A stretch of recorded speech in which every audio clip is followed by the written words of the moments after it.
नमस्कार, मैं हूं संजय शर्मा। आप देख रहे हैं 4 PM न्यूज़ नेटवर्क।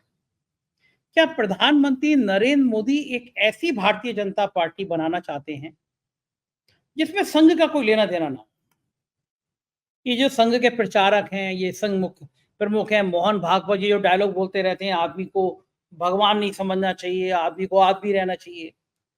सीधा मोदी जी के दिल पे जाके लगता है। ये कहावत है ना, हम तो डूबेंगे सनम, तुमको भी ले डूबेंगे। मोदी जी को लगता है कि तुम हमें निपटा रहे हो, तो हम तुम्हें निपटा देंगे। कांग्रेस से ला ला के इतने नेता बढ़ दिए भारतीय जनता पार्टी में, और जो बीजेपी की दरी बिछा बिछा के भारतीय जनता पार्टी की दफ्तरों में थक गए, जो बीजेपी का राष्ट्रगीत गा गा के थक गए, वो बेचारे ढक्कन हो गए। गुजरात में तो पोस्टर लगे कि भैया कुछ सीटें तो बीजेपी के लोगों के लिए भी छोड़ दीजिए, आरक्षित कर दीजिए, सब कांग्रेस ही आके भर रहे हैं। लेकिन मोदी जी की क्या रणनीति ये है कि इतने बाहर के लोग ले आओ कि संघ से ज्यादा निष्ठा उन नेताओं की मोदी जी के प्रति रहे। और क्या मोदी जी को डर भी लगता है कि अगर महाराष्ट्र के जो रुझान आए हैं उसमें डिब्बा गोल नजर आ रहा है, हरियाणा और कश्मीर लगभग हार गए हैं, तो क्या संघ उनको हटा देगा? और फिर राजनाथ और गडकरी उनका क्या हाल करेंगे? ऐसी तमाम बातों पे हमने चर्चा करी है। महाराष्ट्र से, नागपुर से बहादुर पत्रकार है राजीव रंजन जी, उनसे ये चर्चा सुनवाएंगे हम अभी आपको। लेकिन हाल देखिए, मणिपुर में फिर हिंसा भड़क गई, 3 जिलों में कर्फ्यू लगा दिया गया। कैसे संभव है कि एक देश के एक राज्य में साल डेढ़ साल से हिंसा भड़क रही है, प्रधानमंत्री के मुंह से मणिपुर का नाम मान ही निकल रहा? ये नोएडा चैनल के एंकरनिया जो कलकत्ता में एक डॉक्टर की रेप की घटना के बाद में, हत्या के बाद में, मुख्यमंत्री इस्तीफा दो, मुख्यमंत्री इस्तीफा दो, इनके मुंह से ये फूटी जबान से नहीं निकल रहा कि ये मणिपुर है, जहां सैकड़ों महिलाओं के साथ बलात्कार हो गया, उनको नग्न घुमाया गया, उनकी हत्या हो गई, फिर हिंसा भड़क गई है, काबू में नहीं आ रहा। तो वहां के मुख्यमंत्री का इस्तीफा मांगो, राष्ट्रपति शासन लगाओ। मजे की बात यह है, 22-25 लाख की आबादी वाला मणिपुर तो संभाल नहीं पा रहे। लेकिन वो विज्ञापन देखा होगा ना आपने, रूस और यूक्रेन की वार रुकवा दी पापा। तो पापा जी जो हैं वो रूस और यूक्रेन की वार तो रुकवा दे रहे हैं, लेकिन मणिपुर की वार नहीं रुकवा पा रहे हैं, मणिपुर का नाम ही नहीं ले पा रहे हैं। तो खेल क्या है, रणनीति क्या है, राजनीति क्या है? क्या मणिपुर की हिंसा भड़काने में सरकार भी इनडायरेक्ट शामिल है? और क्यों, अगर नहीं शामिल है तो शांत क्यों नहीं हो रहा? राहुल गांधी अमेरिका जाके बवाल काटती है, भारतीय जनता पार्टी की पसीने आ गए हैं। उनके एक बयान को लेकर झूठा सच्चा प्रचार किया जा रहा है आरक्षण को लेकर। बहुत बेबाक बातचीत की है। मैं अभी चलता हूँ राजीव जी के पास, लेकिन उससे पहले एक अच्छी सी खबर आपके लिए। देखिए, कोई व्यक्ति जहां तक पहुंचता है, उसे वहां तक पहुंचना होता ही है। ईश्वर ने उसकी तकदीर में लिखा है कि तुम यहां तक पहुंचोगे। लेकिन अगर आप उस व्यक्ति को वहां तक पहुंचाने में मददगार होते हैं, माध्यम बनते हैं, तो अपने ऊपर इतराइए मत कि मैंने वहां तक पहुंचा दिया। मैं मत लाइए। उस व्यक्ति को वहां तक पहुंचना था, ईश्वर को धन्यवाद दीजिए कि उसने आपको पात्र चुना, कि आपने उस व्यक्ति तक वहां तक पहुंचाने में मदद कर दी। भगवान ने इसलिए आपको पात्र बना के वहां तक पहुंचाया। तो मैं बड़ी विनम्रता के साथ बताना चाहूंगा कि जब हमने 4 PM म्यूजिक शुरू किया, इलाहाबाद में गाड़ी धोने वाला एक नौजवान शहनवाज बहुत बढ़िया गाना गा रहा था। मैं मुंबई में हूँ और शहनवाज को भी हम मुंबई ले आए हैं। बड़ा अच्छा लगा मुझे स्टूडियो में देखकर, उसको गाता हुआ देखकर, कैसे उसका हुलिया बदलवाया गया, कैसे उसके अंदर हौसला भरा गया। ये लिंक लगा रहा हूँ 4 PM म्यूजिक का, जाके देखिए। गाड़ी के गैराज से एक नौजवान निकलता है और मुंबई के स्टूडियो में क्या शानदार गाता है।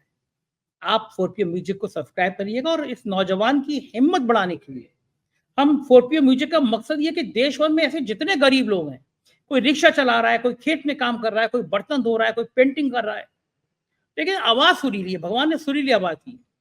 फिर वही बात कि मैं, भगवान को उनको आगे ले जाना होगा। ईश्वर का धन्यवाद कि वो 4 PM को माध्यम बना रहा है। तो ये लिंक है उसका, 4 PM म्यूजिक को भी आप इस शहनवाज की पर्सनालिटी को देखिए। और अब चलते हैं राजीव जी के पास। चैनल को ज्वाइन और सब्सक्राइब करना ना भूलें। सुनिए राजीव रंजन की बातचीत। राजीव जी, कैसे कैसे नैरेटिव सेट कर दिए जाते हैं राजनीति में, ये आज राहुल गांधी के एक बयान को लेकर जो हंगामा मचा है देश में, उस पर हम सोच रहे थे। राहुल गांधी ने कहा कि भारत में आरक्षण कब खत्म होगा? कि तब खत्म होगा जब सब लोगों को बराबर के अधिकार मिल जाएंगे, तब कांग्रेस सोचेगी। बिल्कुल सामान्य सी बात है भाई, अगर सब पिछड़ों को, दलितों को उनकी आबादी के अनुसार आपने उनके अधिकार दे दिए, तो रिजर्वेशन वो खुद कह देंगे, खत्म कर दिया, हम सब बराबर हो गए। देखिए भारत में क्या हाल है इस समय पिछड़ी जातियों का, दलित जातियों का, मुसलमानों का, ये किसी से छुपा नहीं है। हर हर स्तर पर उनके साथ भेदभाव होता है। राहुल गांधी ने पिछले दिनों बताया भी था कि भारत सरकार की जो सबसे बड़ी पोस्टें हैं उसमें कितने पिछड़े हैं। राहुल गांधी ने कहा जितने देश के उद्योगपति उसमें कितने पिछड़े हैं। बिल्कुल वाजिब सवाल। मायावती, भारतीय जनता पार्टी सब कह रही है कि साहब ये कांग्रेस का चेहरा सामने आ गया, ये आरक्षण खत्म करना चाहते हैं। आपको क्या लगता है राहुल गांधी ने जो अमेरिका में बयान दिया, एक बहुत इंटेलेक्चुअल नेता के लेवल का बयान है, क्या कांग्रेस को इससे नुकसान होगा या भारतीय जनता पार्टी का चेहरा सामने आएगा कि किस तरह ये बात को बतंगड़ बनाते हैं? एक्चुअल में वो पार्टी ऐसी है कि जिसने एक दिन में, आपको याद होगा गणेश जी ने दूध पी लिया था पूरे देश में। तो ये प्रोपोगंडा फैलाने में इतना तेज, इतना एक्टिव, इतना उत्साहित रहते हैं। लेकिन आपको क्या लगता है ये जितना हंगामा कर रहे हैं राहुल गांधी के भाषण को लेके, जो आदमी भाषण सुनेगा क्या उसको कांग्रेस के प्रति और पॉजिटिवनेस आएगी कि एक पढ़ा लिखा आदमी अमेरिका में कैसे बोल रहा है, या नुकसान होगा कांग्रेस को? आपका मानना क्या है?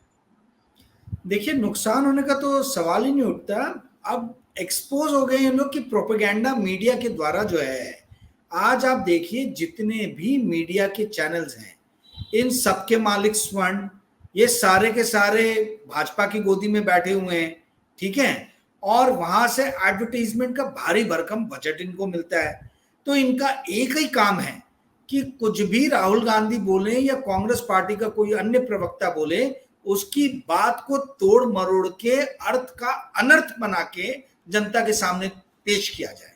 और यही हुआ है भाई। जिस देश में 81 करोड़ जनता भूखी रह रही है और उसको राशन देना पड़ रहा है, जिस देश में करीबन 33%, एक तिहाई जनता जो है वो गरीबी रेखा के नीचे है या उसके आसपास में है, जिस देश में आज भी नरेगा का बजट जो है वो 1 लाख करोड़ के आसपास में है, जिस देश में आज भी वो प्रधानमंत्री जिसने नरेगा का मखौल उड़ाया था उसी ने लगभग दुगना नरेगा का बजट कर दिया है।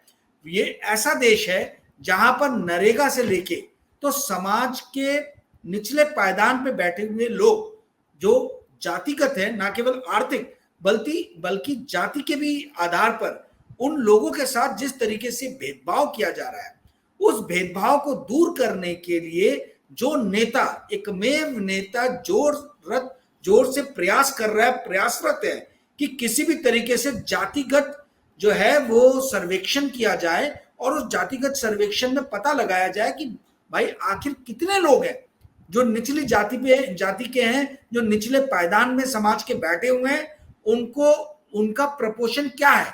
देखिए एक बात को समझिए संजय जी, आप ये समझिए कि 2011 के बाद से इंडिया का डेमोग्राफिक डाटा हमारे पास में नहीं है।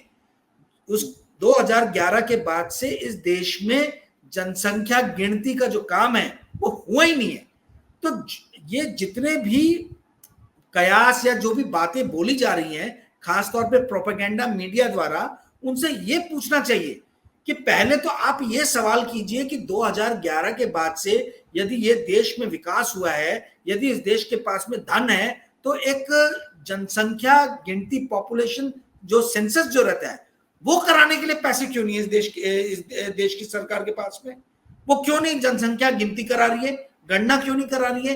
भाई राहुल गांधी एकमेव लीडर है जो संसद के अंदर और संसद के बाहर, जिसने बार बार कई बार ये बात कही है कि हमें जातिगत जो है वो सर्वेक्षण करनी है, जातिगत गणना हमें करनी है और हमें समाज के निचले पायदान पे बैठे हुए लोगों को उनके अधिकारों से जो उन्हें इतने सालों तक वंचित रखा गया है उनके साथ हमें न्याय करना है। समुचित न्याय की बात करने वाला जो व्यक्ति है, आज आप उसके ऊपर में प्रहार कर रहे हो कि वो जो है वो कह रहा है कि भाई रिजर्वेशन खत्म कर देंगे। आई मीन ये तो कान के यदि आप बहरे हो, आंखों से यदि आप अंधे हो, मुंह से यदि आप गूंगे हो, तो भी इस बात के ऊपर में आप विश्वास नहीं करोगे। जो व्यक्ति हर वक्त यही बोल रहा है कि इस देश के विकास का एकमेव रास्ता जो है वो जातिगत सर्वेक्षण, जातिगत गणना के द्वार से होकर गुजरता है, उस आदमी के ऊपर में आप यदि ये इल्जाम लगा देते हो कि ये रिजर्वेशन खत्म करने की बात कर रहे हैं, तो आप समझ जाइए कि कितने डेस्परेट है, कितने डेस्परेट है। और ये प्रोपेगेंडा मीडिया जो साथ दे रहा है, ये पूरी तरीके से एक्सपोज हो गए संजय जी, पूरी तरीके से एक्सपोज हो गए। ये प्रोपेगेंडा मीडिया के मालिक आपके जैसे हिम्मती, आपके जैसे साहसी, आपके जैसे निर्भीक नहीं है जो स्पेट को स्पेट कह सके। जी संजय जी। बिल्कुल ठीक कह रहे हैं। और ये मुझे समझ में कभी नहीं आता कि बीजेपी जाति जनगणना से इतना डरती क्यों है। भाई आप करा लीजिए ना, कौन पिछड़ी जाति है, कौन यादव है, कौन मौर्य है, कौन कुर्मी है, कौन दलित है, कौन जाटव है, कौन, ये सब करने में, बताने में समस्या क्या है। आपको देश का जो असली तस्वीर है तभी तो पता चलेगी, आपको पता चलेगा कौन किस जाति का है, किस आर्थिक स्थिति में है, कौन वाकई में पिछड़ा हुआ है। तो सरकार को तो चाहिए खुद बढ़ के करा ले। कांग्रेस और विपक्ष अगर ये मांग कर रहा है जाति जनगणना होनी चाहिए, तो इसमें इनको इतना डर क्यों लग रहा है? क्यों, मतलब क्या चीज ऐसी है जो छुपाना चाहते जनता से? चाहते नहीं है कि जनता को ये पता चले कि हकीकत में कौन सी जाति की स्थिति क्या है। देखिए, इस देश के आर्थिक संसाधनों पे, ठीक है, आज भी जो उच्च जाति के लोग कहे जाते हैं, ब्राह्मण, राजपूत और बनिया, ठीक है, इनका बहुत अधिक, मतलब आप समझ लीजिए कि इनका पूरी तरीके से इनके ऊपर में अधिकार है। राहुल गांधी ने पूछा कि भाई फॉर्च्यून 500 कंपनीज में कितनी ऐसी कंपनीज हैं इंडिया की जिसके मालिक जो हैं वो निम्न जाति से आते हैं। आंसर सब लोग जानते हैं क्या है। उन्होंने क्लियरली पूछा कि भाई कितने हैं, 90 ब्यूरोक्रेट्स इस देश को चलाते हैं, जो कैबिनेट सेक्रेटरी, जो सेक्रेटरी लेवल के जो हैं ब्यूरोक्रेट्स, उस 90 में, यानी सेंट्रल गवर्नमेंट की मैं बात कर रहा हूँ, नॉट स्टेट गवर्नमेंट, वो 90 के अंदर में 90 मिनिस्ट्रीज के जो सेक्रेटरी हैं, बहुत दुख होगा संजय जी आपको जान के कि उसके अंदर में एक भी दलित नहीं है, यानी इधर ट्राइबल नहीं है, और सिर्फ 83 जो हैं वो जनरल कास्ट से बिलोंग करते हैं, और 7 जो हैं वो ओबीसी, एससी, एसटी, एनटी, वीजे, ये जितनी भी कैटेगरीज आती हैं, इसके अंदर में सिर्फ 7 लोग हैं। तो ये जो डर जो है, वो डर इसी बात का है कि यदि जातिगत जनगणना हो जाएगी तो आपको समझ में आ जाएगा दूध का दूध और पानी का पानी। देखिए, राहुल गांधी ने क्या कहा कि जब इस देश के अंदर में एक आबादी जो निम्न स्तर पे है, जो निचले पायदान पे है, आज से नहीं, वर्षों से, सदियों से, वो जब एक स्तर पे आ जाएगी तब हम रिजर्वेशन खत्म कर देंगे। तो भाई आज तो नहीं है ना। और ये बात सही है कि दलित हमेशा दलित नहीं रहेगा। भाई दलितों के उत्थान के ऊपर में कार्य किया जा रहा है, ठीक है, तो दलित हमेशा दलित नहीं रहेगा, आदिवासी हमेशा आदिवासी नहीं रहेगा, और जब वो स्तर आएगा तब रिजर्वेशन खत्म कर देंगे। यही कोई सामान्य बुद्धि का आदमी यही आंसर देगा। यही आंसर राहुल गांधी ने दिया। तो इतने बात का बतंगड़ बनाने का अर्थ क्या, मुझे समझ में नहीं आ रहा। और जैसे मैंने पहले सवाल के जवाब में बोला, आपके पास में हर चीज के लिए पैसा खर्चा करने के लिए जो है वो विकल्प है, किंतु जब इस देश में जनगणना की बारी आती है, जब इस देश के अंदर में सेंसस की बात आती है, जब इस देश के अंदर में जातिगत जनगणना की बारे में बात की जाती है, तब इस देश की सरकार दुहाई देती है कि रिसोर्सेस की कमी है, धन की कमी है, समय की कमी है। ये देखिए, ये कथनी और करनी जो इस देश का प्रधानमंत्री खड़े होकर बोलते हैं कि हम जो है हर जाति के लोगों के साथ खड़े हुए हैं और हम समुचित विकास पे जो है ध्यान देंगे। और वही पार्टी के वही मुखिया जो है, जब बात आती है कि जातिगत जनगणना आप कराइए या आप जनगणना कराइए, तो वो मौनी बाबा हो जाते। उनके पास में कोई जवाब नहीं, हो ध्यान ही नहीं देते, ना वो नकारते ना वो स्वीकार करते। मेरा ये कहना है कि इस देश के विकास के हर पैमाने की यदि मापदंड की यदि हमें सही जानकारी रखनी है, तो जनगणना उसका बेस है, उसका मूल है। यदि आपको यही नहीं पता है कि आपके देश में कितने लोग रह रहे हैं, तो आप पर कैपिटा इनकम से लेके तो जो हम रिसोर्सेज एलोकेशन की बात करते हैं, हम कैसे पहुंचेंगे? पर कैपिटा जीडीपी की बात करते हैं, हम पर कैपिटा डेट की बात करते हैं। अरे भाई, पर पता ही नहीं है कितने लोग हैं। सिर्फ एक जो है एक कयास लगाया जाता है, एक अनुमान लगाया जाता है, एक बेसलाइन पकड़ लिया गया 2011 की पॉपुलेशन का, और उसके ऊपर में हम जो है पिछले 20, 30, 40, 50 साल में जो एवरेज ग्रोथ हुई है पॉपुलेशन की, वो हमने लगा दिया। पर ये नहीं समझ रहे कि कोरोना जैसी महामारी आई थी जिसमें इस देश के लाखों लोगों का निधन हो गया। उसके बाद में जो ग्रोथ है पॉपुलेशन की, वो बहुत कम हुई है। मैं आपको एक चीज बताता हूँ संजय जी, आपको जान के आश्चर्य होगा। मुझे थोड़े दिनों पहले एक व्यक्ति का, सज्जन का फोन आया और उन्होंने बोला कि मैं अशोका होटल दिल्ली में काम करता हूँ, और उन्होंने कहा कि साहब आप जो है इस बात पे कभी चर्चा कराइए कि क्यों जवान लड़के और लड़कियां अविवाहित आज रह रहे। बोले हमारे अशोका होटल में गवर्नमेंट का है, इतना चलता है, दिल्ली में है, चाणक्यपुरी में। आप देखिए वहां पर जो एवरेज सैलरी है वो 20 से 25 हजार है। 20 से 25 हजार में एक नौजवान, एक युवती या युवक कैसे अपना घर चलाएंगे? तो क्या कर रहे हैं ये लोग? लिव इन में रह रहे हैं, लिव इन में रह रहे हैं। भाई 20,000 तू कमा, 25,000 मैं कमा रहा हूँ, 40-45 हजार में ये लोग अपने सारे जो शौक पानी है वो कर रहे हैं मिलके, किंतु शादी नहीं कर रहे, विवाह नहीं कर रहे। और इससे उन सज्जन ने बताया कि समाज में बहुत विकृतियां पैदा हो रही है। 400 का स्टाफ है, 400 में 350 लोग ऐसे हैं जो 30 साल के नीचे है, और उन सबका उसमें 80% लोग हैं जिन्होंने शादी नहीं की है। तो मैं एग्जाम्पल क्यों बता रहा हूं? मैं इसलिए बता रहा हूं क्योंकि देखिए इस देश में कितने अनएम्प्लॉयड लोग हैं, कितना परसेंटेज पॉपुलेशन अनएम्प्लॉयड है। ये तो तब निकलेगा ना जब हमको बेस पता हो, जब हमको ये पता हो कि इस देश की पॉपुलेशन कितनी है। इस देश की पॉपुलेशन का कुछ अता ही पता नहीं है।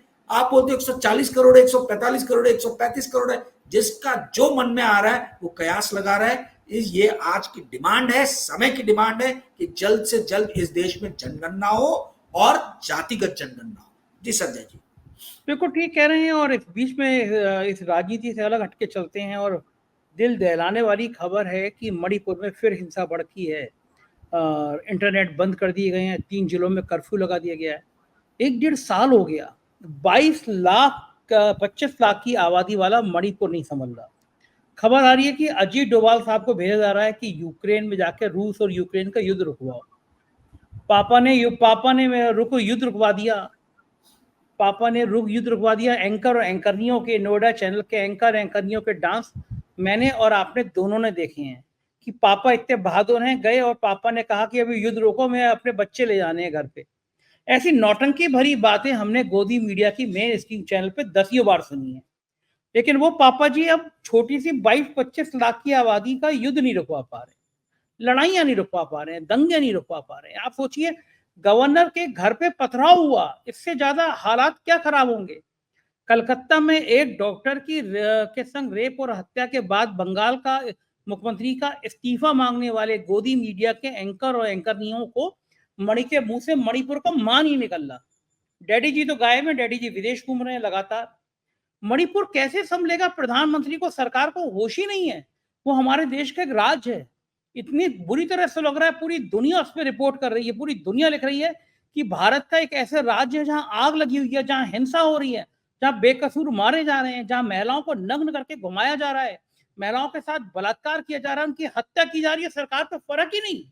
कभी कोई नहीं कह रहा कि मणिपुर की सरकार को बर्खास्त करो, राष्ट्रपति शासन लगाओ, क्योंकि क्योंकि वो आपके अपने हैं मुख्यमंत्री। क्या इस हिंसा को बढ़ाने में कहीं इनडायरेक्ट वे में आप मानते हैं कि सरकार भी शामिल है? इनडायरेक्ट क्या है तो डायरेक्ट ही वे है।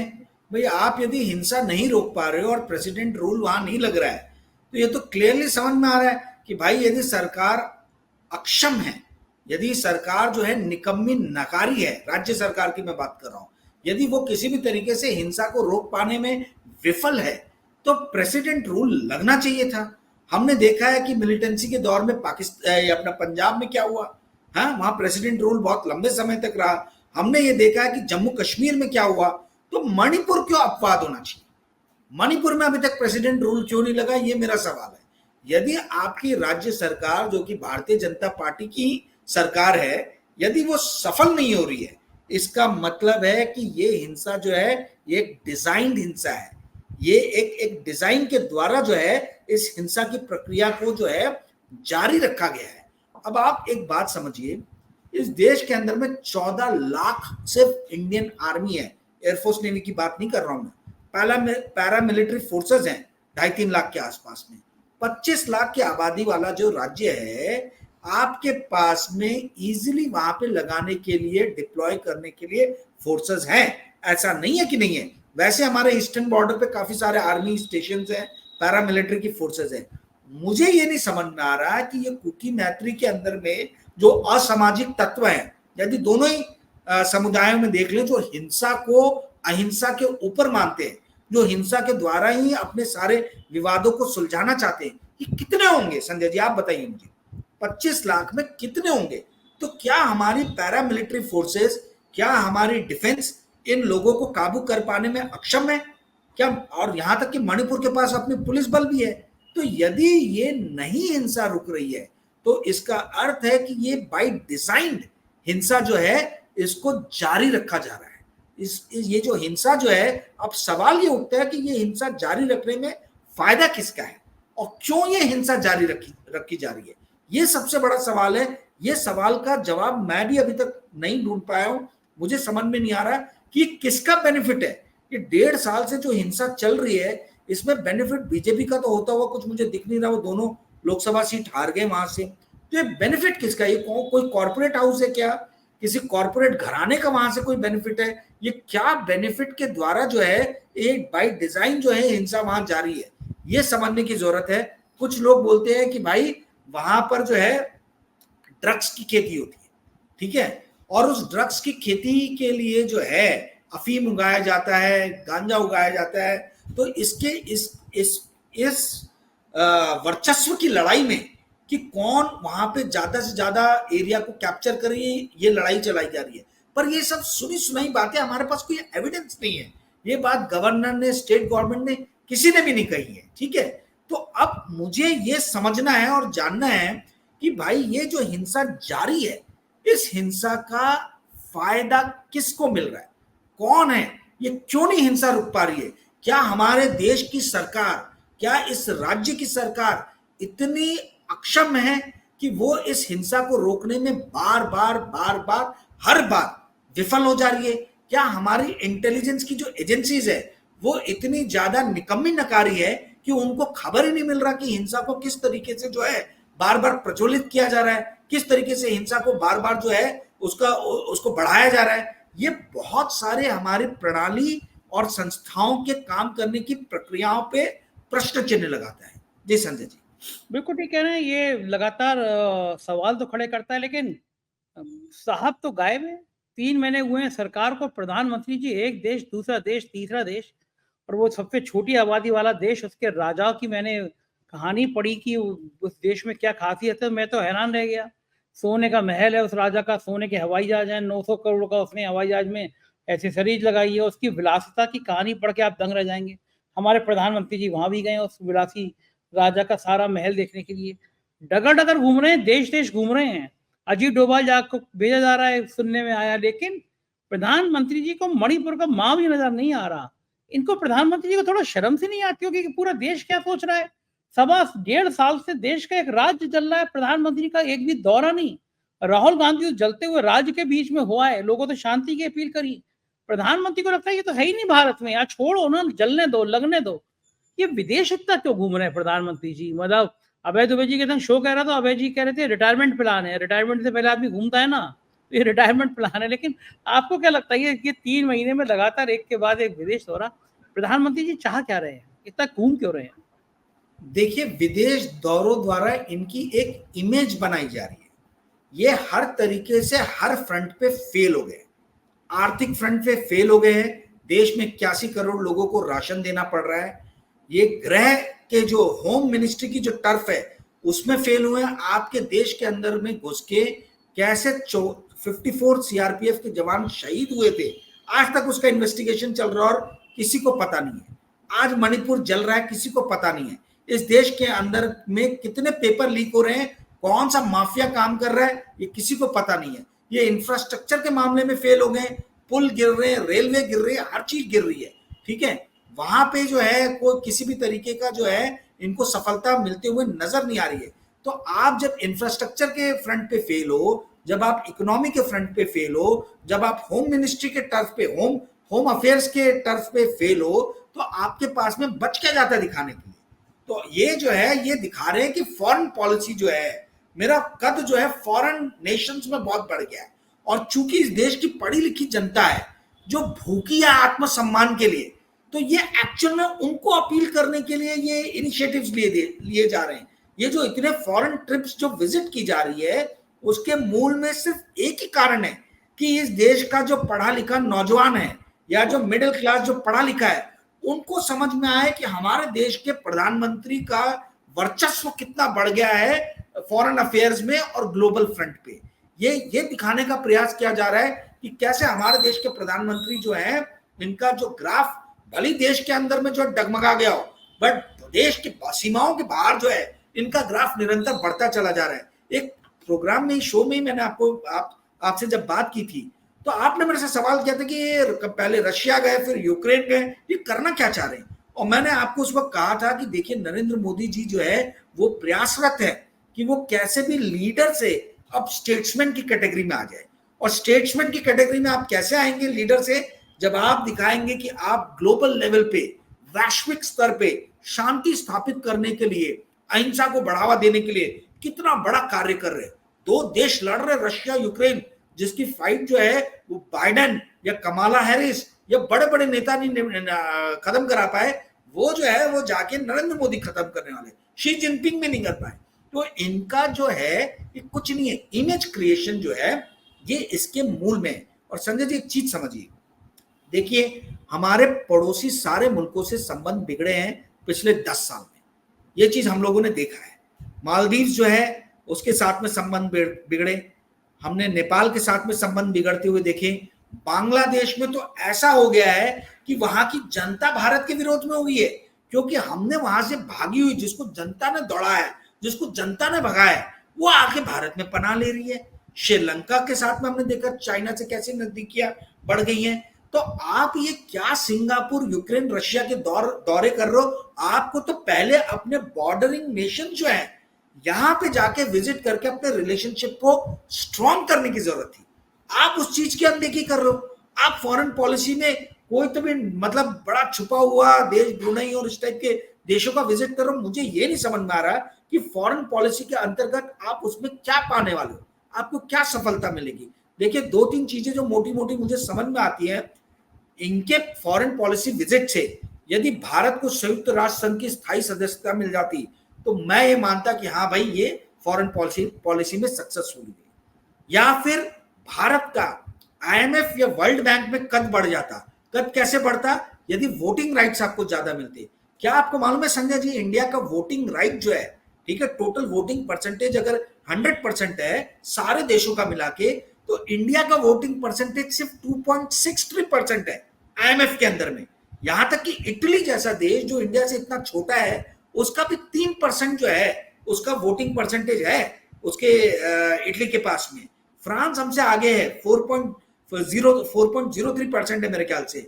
इंग्लैंड हमसे आगे है। चाइना का 6.5% के आसपास में है। जापान 6.5% में है। अमेरिका 16.5% है।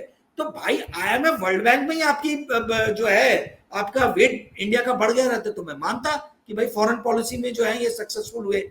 लोग बोलते थे कि एफडीआई ग्रोथ ला रहे, बाहर से देश के अंदर में पैसा लेके आ रहे। हमने देखा कि एफडीआई का ग्रोथ कम हुआ है, नीचे हुआ है। मैं ये नहीं बोल रहा कि नेगेटिव एफडीआई चला गया है, पर जहां पहले 8%, 10%, 15% से एफडीआई का ईयर ऑन ईयर ग्रोथ हो रहा था, वो घट गया है। हम ये देख रहे हैं कि हमारा जो है इंपोर्ट जो है वो एक्सपोर्ट के मुकाबले बहुत तेजी से बढ़ रहा है।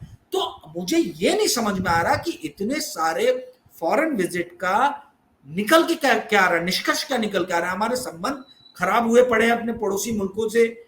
आईएमएफ के अंदर में हमारी या वर्ल्ड बैंक के अंदर में हमारी वॉइस को, हमारे वोटिंग परसेंटेज में कोई बढ़ोतरी नहीं हुई। संयुक्त राष्ट्र संघ में हम स्थायी सदस्य नहीं बने। तो हम क्या प्राप्त कर रहे हैं? ये सारे फॉरेन विजिट से इंडिया को क्या मिल रहा है? आप नरेंद्र मोदी की इमेज को थोड़ी देर के लिए भूल जाइए।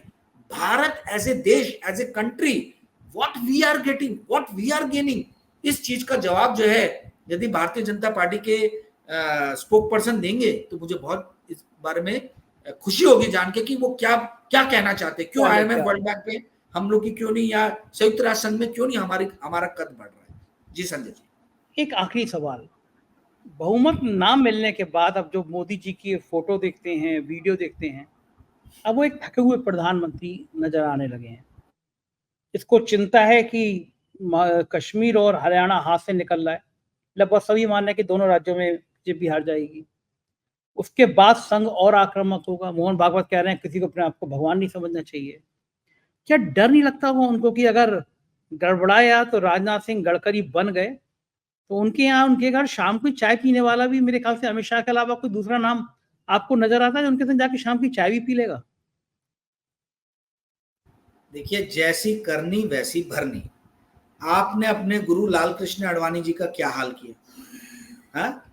आज मतलब आप देखिए, मेरे बहुत अच्छे मित्र हैं, वो आडवाणी जी के बहुत क्लोज रहे और वो बताते हैं कि 2019 तक तो भी कुछ लोग आ जाते थे मिलने के लिए, ठीक है।